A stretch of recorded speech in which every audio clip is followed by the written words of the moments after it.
प्रकरण 3 त्रिभुज, जिसमें प्रश्न संख्या 3.1 हम लोग कर रहे हैं, जिसमें 4 प्रश्न हमने कर लिया था। पांचवा प्रश्न देखिए क्या है। आकृति में दिए गए कोणों के आधार पर एक्स वाई जेड के मान ज्ञात करो।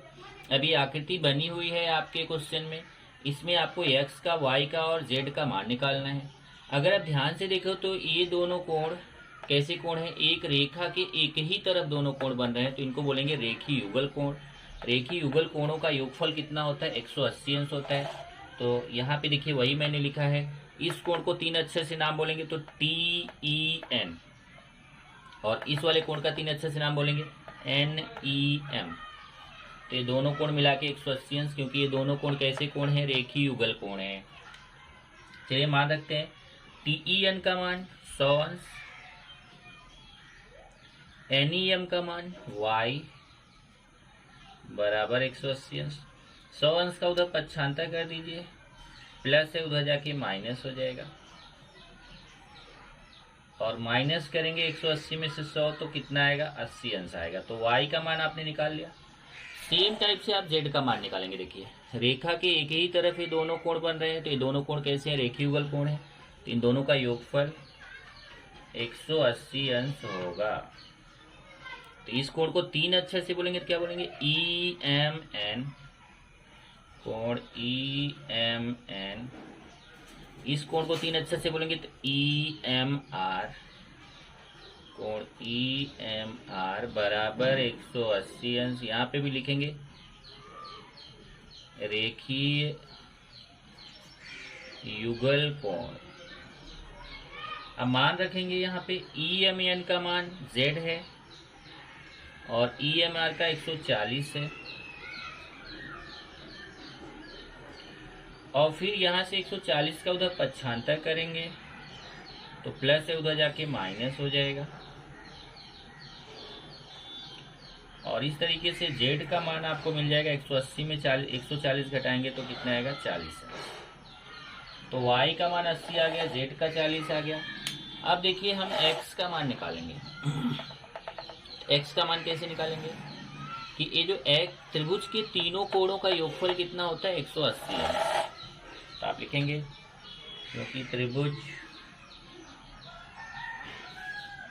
के तीनों कोणों का योगफल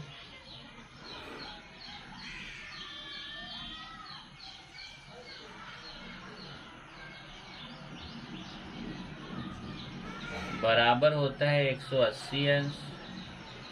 इसका मतलब कोण, अब देखो कोण E, कोण N और कोण M तीनों मिला के 180 अंश हो जाएगा। तो 3 अक्षर से लिखेंगे तो कोण NEM प्लस कोण ENM प्लस कोण EMN मिला के 180 अंश। अब चलिए मान रखते हैं। ये देखिए ये y है, x है, ये z है। इसका मान y, इसका x, इसका z। अब मान रख देते हैं।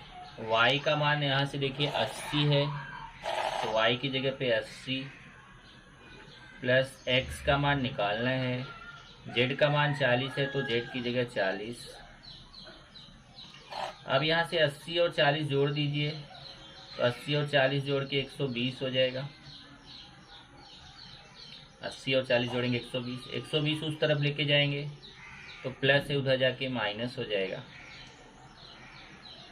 और जब घटाएंगे 180 में 120 तो आएगा 60 अंश। इस तरीके से आपने तीनों उत्तर निकाल लिया। यहाँ पे मैं उत्तर लिख देता हूँ। x का मान 60 अंश, y का मान 40 अंश निकाल लिया, नहीं y का मान 80 अंश, y का मान 80 अंश निकाल लिया, और z का मान आपने 40 अंश निकाल लिया। ये आपका 5वें क्वेश्चन का आंसर हो गया। 6वां क्वेश्चन देखिए। आकृति में रेखा AB, ये देखिए AB और DE दोनों आपस में समांतर हैं। दी गई मापों के आधार पर कोण DRE मतलब देखिए DRE मतलब ये वाला कोण निकालना है, और ARE मतलब ये वाला कोण निकालना है। ये दो कोण आपको निकालने हैं। तो सबसे पहले हम डायरेक्ट DRE निकाल नहीं सकते हैं, हमें सबसे पहले कोण D निकालना पड़ेगा।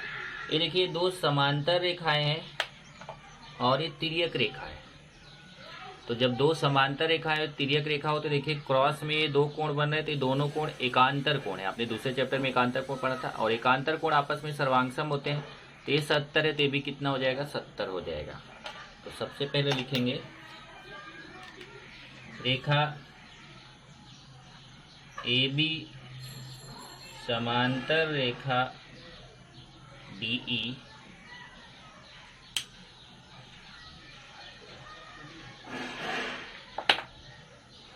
ये समांतर का निशान है, रेखा DE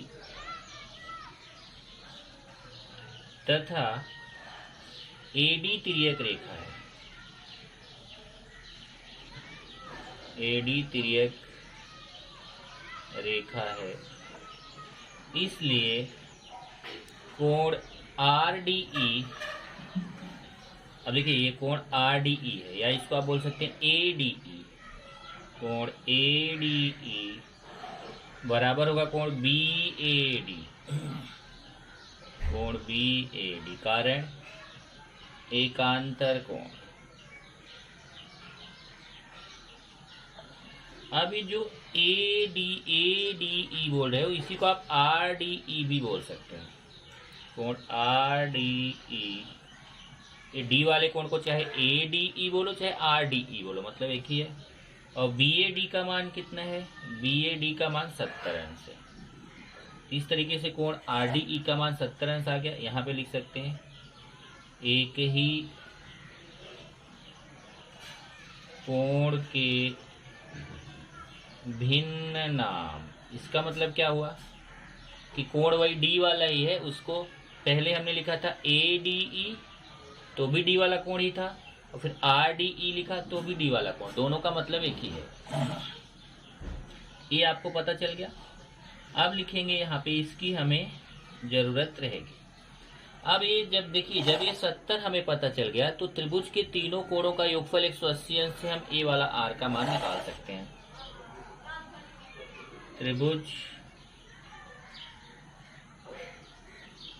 के तीनों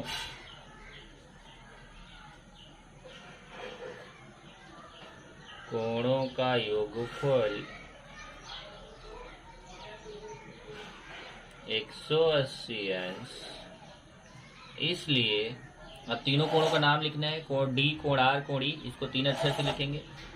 तो कोण पहले R वाला निकालना है तो हम लिख देते हैं DRE, बस कोण D को लिखेंगे कोण RDE, E को लिखेंगे कोण DER बराबर 180 अंश। अब मान रख देते हैं, इसका तो मान निकालना है DRE का, RDE का 70 अंश है तो इसकी जगह 70 लिख देंगे। DER का यहाँ से देखिए 40 अंश है तो इसका 40 लिख देंगे। 70 और 40 जोड़ेंगे तो DRE बराबर 70 40 कितना होगा, 110, और 110 का उधर ले जाके 95 करेंगे, 180 माइनस 110। इस तरीके से कोण DRE का मान आ जाएगा कितना, 180 में 110 माइनस करिए तो 70 अंश। तो कोण DRE का मान हमें 70 पता चल गया। अब देखिए जब ये कोण हमें 70 पता चल गया तो ये दोनों रेखा के एक ही तरफ कोण बन रहे हैं, तो ये दोनों रेखीय युगल कोण है, और रेखीय युगल कोणों का योगफल कितना होता है, 180 अंश। इस कोण का नाम है DRE और इस कोण का नाम है ARE। तो लिखेंगे क्योंकि कोण ARE प्लस कोण DRE बराबर 180 अंश, यहाँ से आ रहे 180 अंश, कारण रेखीय युगल कोण। अब यहाँ पे मान रख देंगे, ARE का मान हमें निकालना है तो इसको ऐसे ही लिखेंगे, और DRE का 70 अंश है तो इसकी जगह 70 लिख देंगे। 70 का उधर प्लस है, उधर ले जाएंगे तो 70 उधर जाके क्या हो जाएगा, माइनस हो जाएगा। 180 माइनस 70, 180 में 70 माइनस करेंगे तो आपको 110 अंश आएगा। इस तरीके से आपको उत्तर प्राप्त हो गया। उत्तर में लिखेंगे कोण DRE बराबर 70 अंश तथा कोण ARE बराबर 110। ये आपको दो कोण निकालने थे। यहाँ से आपका ये क्वेश्चन नंबर 6 हो गया।